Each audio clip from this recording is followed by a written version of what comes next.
Antoine, je commence sur Amazon. Soit j'ai une marque déjà en dehors et je viens de me lancer sur Amazon, ou alors je viens de lancer mon business sur Amazon. Je veux commencer en publicité avec des bonnes bases. Par quoi je commence? Yes, tu commences par la campagne automatique. Ok? Ok. Ouais. La campagne automatique, c'est la base de tout. Ok. Il faut toujours avoir une campagne automatique et toujours, toute la vie de ton produit, tu auras une campagne automatique. Ok. Ok. Parce que parfois on entend que c'est des campagnes qui sont pas efficaces, ou etc., etc. Non, c'est la campagne automatique, c'est la meilleure. Enfin, c'est une des, pas la meilleure, mais elle est très importante. Ok. Hmm. Pourquoi? Parce que déjà, elle utilise l'algorithme Amazon. D'accord. Parce qu'en fait, tu laisses Amazon montrer ton produit sur les mots-clés que lui il aura choisi et sur les concurrents qu'il aura choisi, d'accord? Donc autant utiliser cet outil-là.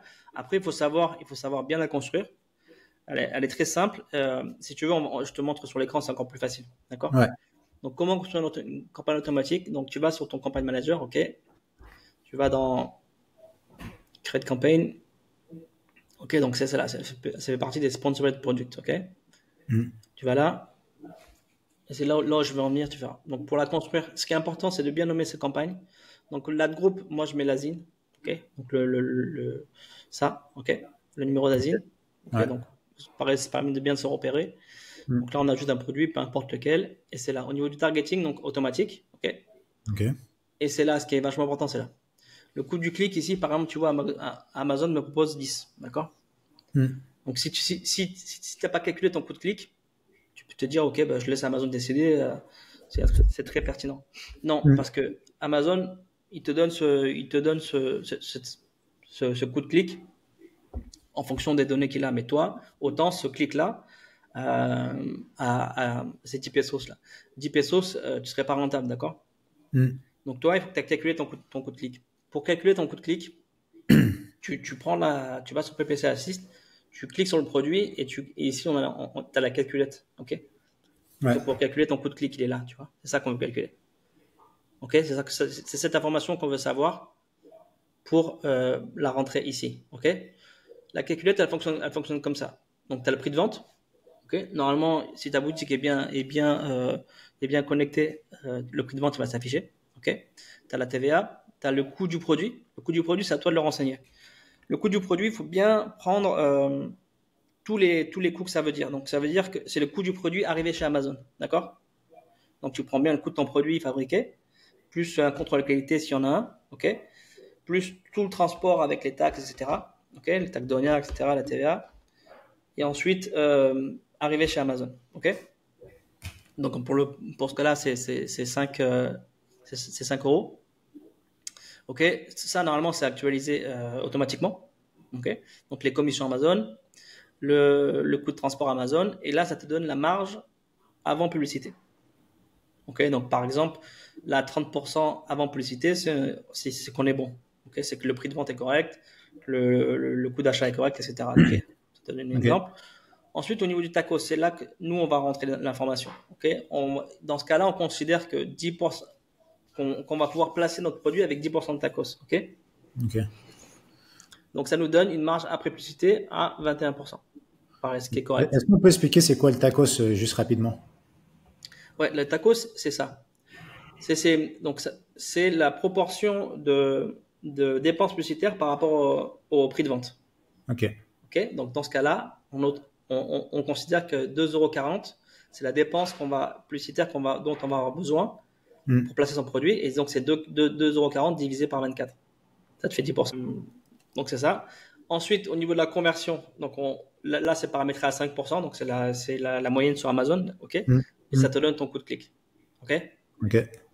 Donc, par exemple, c'est peut-être pour expliquer différemment, en gros, pour calculer ton enchère, donc ton CPC, Ouais. ok, tu fais ton prix de vente fois le tacos fois la conversion. Ok, donc Ok. 25 fois 15% fois 5%, ça fait 0,19. Ok. Ok, c'est ça. Là, le calcul de l'enchère, c'est ça. C'est ce que fait ici la calculette. Ok, Ok. donc 24 fois 10 fois 5, ça fait 0,12. C'est comme ça qu'on calcule l'enchère. Ok, Ok. Marche. donc voilà. Donc, dans ta campagne automatique, il faut que tu calcules le coût de ton enchère. Tu peux utiliser la calculette ici, elle va te faire le Ouais. calcul. Donc pour Hmm. notre cas, c'est 0,12. Ok, donc dans ce cas-là, il faudrait mettre 0,12. Ok, Ok. pas 10, 0,12. Et c'est là toute la différence en fait.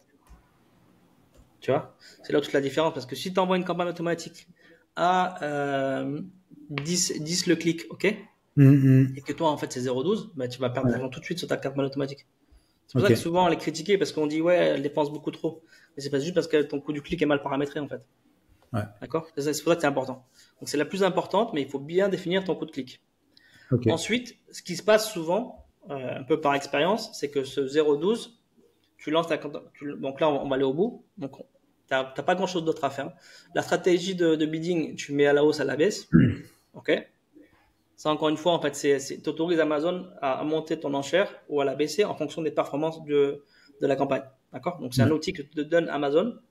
Donc, autant l'utiliser parce qu'encore une fois, il est basé sur son algorithme qui est le plus puissant. D'accord? Donc, autant l'utiliser. Ici, pour l'instant, on peut passer. En campagne automatique, tu peux laisser tout à zéro, on peut passer. Ce sera un autre sujet. Le nom de ta campagne, donc autant bien la nommer, d'accord, pour bien la repérer ensuite dans tes campagnes.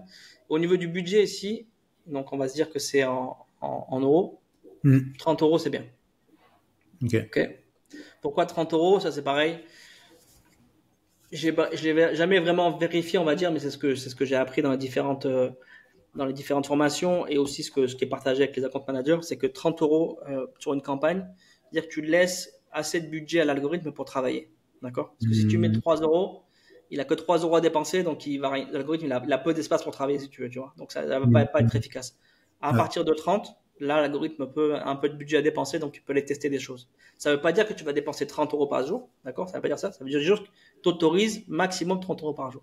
Mais c'est encore une fois, si ton enchère elle est bien paramétrée ici, tu vas pas dépenser 30 euros par jour, d'accord? Donc voilà, tu la valides. Ensuite, ce qui se passe, c'est que souvent, l'enchère ici, elle est trop basse. Elle est trop basse pour faire des impressions. Ok, Amazon nous avait proposé 10, nous on se met 0,12, qu'est-ce qui se passe? On est beaucoup trop bas par rapport au coût du clic pour que la fiche puisse être montrée. Dans le pire des cas, c'est ce qui se passe. Donc, et ça arrive assez souvent. Donc, ce qu'il faut faire, au bout de 24-48 heures, si tu vois que tu fais 0 impression sur ta campagne, ben, tu vas augmenter un peu ton enchère, ok? 0,20 par exemple. 0,21, ok? Et tu vois ce qui se passe à 0,21. Ok? Ok. Tu as des questions par rapport à ça? Je sais pas est-ce que c'est clair? Non, c'est très clair. Je vais juste préciser juste un petit truc. Si tu retournes sur la calculette, là, sur PPC Assist, parce que toi, tu es dans un cas particulier où tu avais les chiffres ici en euros et de l'autre côté, tu les as en pesos mexicains. Tu as la possibilité de changer la devise au cas où. Donc, pour ceux qui vendent dans des pays où il y a des devises différentes, tu peux cliquer sur le nom de la boutique en haut à gauche qui est flouté, dans le menu de gauche, juste là, au niveau de la boutique. Là? Ouais. Et après, bon là, on le fera pas parce qu'il y a plein de boutiques. Mais tu as un bouton de paramètres, tu cliques sur le bouton de paramètres et là, tu peux changer la devise. Donc, tu aurais pu la mettre en pesos mexicains pour avoir les chiffres exacts en pesos mexicains pour les copier de l'autre côté. Okay. Donc, ça, c'est pour ceux qui ont des devises différentes. Ok, là, c'est vrai que j'ai pris un exemple, ouais. C'était pas peut-être le plus judicieux. Ce qui peut se passer, c'est donc que ça imprime pas. Du coup, il faut que tu augmentes ton enchère petit à petit, d'accord? Jusqu'à temps que tu trouves l'impression. Moi, j'appelle ça, c'est que mon terme à moi. J'appelle ça l'enchère d'impression. Ok. Donc, peut-être que notre enchère de rentabilité, c'est 0,12. Ok, très bien. Et à 0,12, on n'imprime rien. Et peut-être qu'à partir de 0, je sais pas, 0,41, on va commencer à imprimer. Donc, moi, j'appelle ça l'enchère d'impression. C'est comme moi qui appelle ça. Tous les combien de temps tu augmentes l'enchère tant que ça imprime pas? Tous les 24 heures, allez. Ouais, ok. Tu vois? Donc, tu augmentes l'enchère. Si tu vois qu'à 0,41, tu commences à faire des impressions, tu laisses comme ça. Ok, ça marche. Donc, ce qui se passe, peut-être que tu peux me dire, ouais, mais moi, mon clic, il fallait que je sois à 0,21 pour être rentable. Qu'est-ce qui se passe si je fais les clics à 0,41? Ce qui se passe, en fait, c'est qu'il va falloir que tu améliores ta conversion. Sur les termes d'enchère que tu vas trouver, il va falloir que tu améliores la conversion. Si on reprend la calculette ici, si je veux garder la même rentabilité, donc 10% de ta cause, ça me garde à 21. Mais par contre, si je convertis, par exemple, à 10% sur les termes de recherche que j'ai trouvés, ben, je peux être à 24 l'enchère. Parce que j'ai doublé ma conversion pour la même rentabilité. Ok? Ça veut dire simplement trouver des termes de recherche le plus pertinents possible, qui ont le plus de chances de convertir en vente. Okay. C'est ça. Parce que souvent, l'enchère de rentabilité, tu peux pas imprimer à cette enchère-là. Souvent, très souvent. Donc, souvent, on est au-dessus. Mais par contre, il faut mieux convertir. D'où le choix des mots-clés.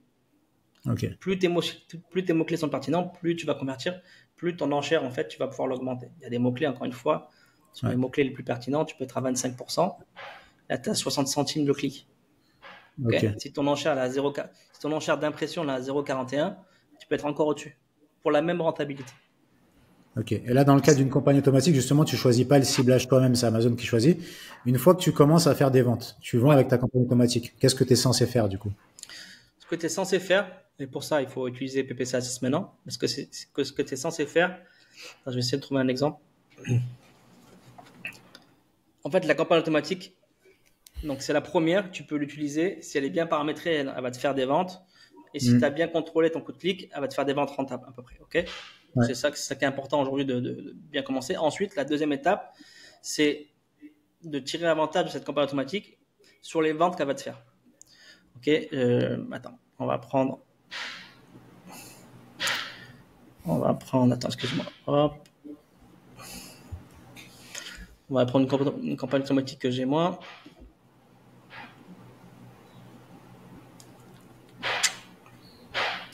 Ok, ça c'est une campagne auto. Ok, donc la campagne auto, tu vois, elle va commencer à te faire des ventes. Ok. Hmm. Et en fait, ici au niveau du groupe, donc, tu vois, ici tu as les search terms. Ok. Ouais. Les search terms, c'est les termes de recherche, donc les mots-clés et les asines sur lesquels elle a fait des ventes. Donc tu vois, sur les 30 derniers jours, par exemple, elle m'a fait une vente sur cette asine-là. Elle a fait 2 ventes même. Elle a fait une vente sur cette asine-là et elle a fait une vente sur ce mot-clé-là. Ok. Ok. Hmm. Donc ça, tu vas commencer à avoir de la donnée. Elle va commencer à imprimer, tu vas commencer à faire des ventes et donc tu vas commencer à avoir ça. Ok. Hmm. Maintenant, moi, mon filtre, c'est une fois que, dans la campagne automatique, une fois qu'un terme de recherche, donc un mot-clé ou un asine a fait 2 ventes, je fais plus une vente. Au début, c'était une vente, mais maintenant, je fais 2 ventes. Hmm. Je décide de le sortir de cette campagne automatique pour le mettre dans des campagnes manuelles. OK? Pourquoi? Parce que la campagne automatique, en fait, je l'utilise pour trouver des nouveaux termes de recherche. OK? Donc, trouver des termes de recherche, ça veut dire quoi? C'est-à-dire des termes de recherche sur lesquels on fait des ventes et sur lesquels on fait au moins 2 ventes. C'est mon filtre. Une fois que cette étape-là est validée, Hmm. avant c'est ce qu'on faisait manuellement. On allait exporter ça. OK? Et on allait créer une nouvelle campagne manuelle dans laquelle on allait placer nos mots-clés. Ok. J'ai rien oublié dans la méthode ou tu veux rajouter Non, quelque chose? non, très clair. Mais juste, j'ai une question. Pourquoi t'es passé à 2 ventes plutôt qu'une seule vente? Ouais, alors c'est pour pas avoir des mots-clés dans les campagnes manuelles Ouais. qui soient pas pertinents. Ok. En fait, à une vente, parfois tu peux faire typiquement ce mot-clé-là. C'est un mot, là c'est un marché, c'est une campagne automatique au Mexique. Ça c'est un Hmm. mot anglais et un seul mot. Ouais. Typiquement dans mon ancien filtre, ce mot-clé-là, il serait parti dans toutes les campagnes manuelles et les campagnes brand. Hmm. Mais ce mot-clé-là, pour moi, il me paraît vraiment pas pertinent, tu vois, finalement. Hmm. Ça veut dire, opaque, ça. En fait, c'est des rideaux et il a acheté là-dessus. Voilà, typiquement, Ouais. c'est le mot-clé lequel, normalement, faudrait pas qu'il se retrouve. Ok? Ok. Parce que déjà, c'est un mot en anglais et c'est très éloigné de mon produit. Est-ce que ça Ce dépend qui pas des permet, boutiques aussi, selon quand tu viens de commencer sur Amazon, peut-être t'as pas beaucoup de stats. Est-ce que tu conseilles pas quand, pour une boutique qui commence de le faire à une vente, en tout cas de regarder les mots-clés qui ont quand même fait une vente au cas où, ou tu conseilles quand même d'attendre de faire 2 ventes avant de cibler? ok, t'as raison. Quand c'est une première campagne, tu pourrais, dans la stratégie PPC Assist, tu pourrais laisser une vente. Mais Hmm. par contre, aller valider manuellement Ouais, le fait d'aller le placer dans les manuels. Effectivement, ouais, tu as raison, totalement. c'est une bonne Ouais. façon de voir. Ok, Ok. ça marche. Mais typiquement, aller valider ces mots-clés aussi, c'est vachement important. À la limite, peu importe le filtre, que ce soit un ou deux, Ouais, ouais. mais d'aller valider ces mots-clés manuellement, ça c'est vachement important, je trouve. Parce que Hmm, typiquement, là, hmm. celui-là, je ne serais pas allé valider, tu vois. Ok. Il serait resté dans la campagne automatique. Ok. Donc, et ensuite, aller construire ces campagnes manuelles. Mais là, pour ça, il faut euh, autant utiliser une stratégie publique de BBC Assist pour faire ça. D'accord? Hmm. Je sais pas si Et tu juste veux pour qu'on expliquer parle ce de que ça ou fait si toi tu veux en parler pour l'expliquer mieux que moi ouais, peut-être. ça, on pourra l'expliquer dans une autre vidéo, je pense, pour bien prendre le temps d'expliquer comment tu fais ça sur PPC Assist. Mais Ouais, si tu veux le faire manuellement sans logiciel, ça reviendrait à prendre un terme de recherche, par exemple le produit en haut, le premier qui a fait une vente, ouais, le mettre en ciblage négatif dans la campagne auto, c'est ça? Pour ouais, pas c'est qu'il ça. réapparaisse dedans. Par exemple, il faudra l'exporter ou pas, d'accord? Mais sinon, Ouais, tu peux le faire comme ça. Limite, là, il a vraiment qu'un, tu fais. Donc celui-là, tu le prends. Donc ouais, comme il a fait 2 ventes, je veux plus que la campagne automatique le recherche, d'accord? ok, Donc tu vas dans negative targeting. Tu vois, il y a ok, déjà tout ça. ouais, On va faire ça. Là, je vais pas le faire parce que c'est un compte réel. C'est mon ouais, compte réel au Mexique, mais en gros, tu l'ajoutes en Asie. Ouais. Ok. Ici, tu l'ajoutes. Ok. Ok. Donc, je vais pas le faire encore une fois. Ok. Tu l'ajoutes. Donc, ça veut dire quoi? Ça veut dire que comme tu l'as mis tous ces mots-là, enfin, là, c'est les asines, tous ces asines-là qui sont là, la campagne Hmm. automatique, elle peut plus aller les chercher. Je lui dis non, Hmm. ça, tu vas pas chercher. Ok. Hmm. Parce qu'ils sont déjà dans la campagne manuelle. Ah, Après, ok. ça veut dire quoi? Donc, ce terme, cette asine, Hmm. ça veut dire aller créer une nouvelle campagne. Ok. Toujours en product, on va rester simple. L'ad group, pareil, Asile. tu rajoutes ton asine, tu choisis ton produit, Hmm. et là, tu passes dans un ciblage manuel. Ok. Ok, tu passes dans un ciblage manuel. Pour le coup, là, c'était un asine, donc c'était un product. Hmm. Ok, individual product. Moi, je fais comme ça, interlist. Ici, on en revient au coût du clic. Hmm. Je choisis un coût de clic. Amazon me propose 10. Ok, non, moi, Hmm. je reviens sur ma calculette. Donc là, j'avais changé la conversion, on va dire, une conversion à 5, c'est 0,12. Donc là, je repars sur mon enchère de rentabilité tout le temps. Toutes mes campagnes au départ, elles sont paramétrées à mon enchère de rentabilité. Encore Ok. une fois, souvent, ça ne suffit pas. Il va falloir augmenter petit à petit pour avoir des impressions. Et Ouais. en jour 1, je repars avec mon enchère de rentabilité. Ici, Ok. je mets en exact parce que sinon, c'est pas bon. Et là, je colle mon asine. OK? Et j'ajoute. Voilà. Maintenant, j'ai une campagne manuelle en asine qui va chercher ce mot-clé sur laquelle je fais de la publicité, pardon. Donc, j'ai pas besoin que l'automatique le fasse.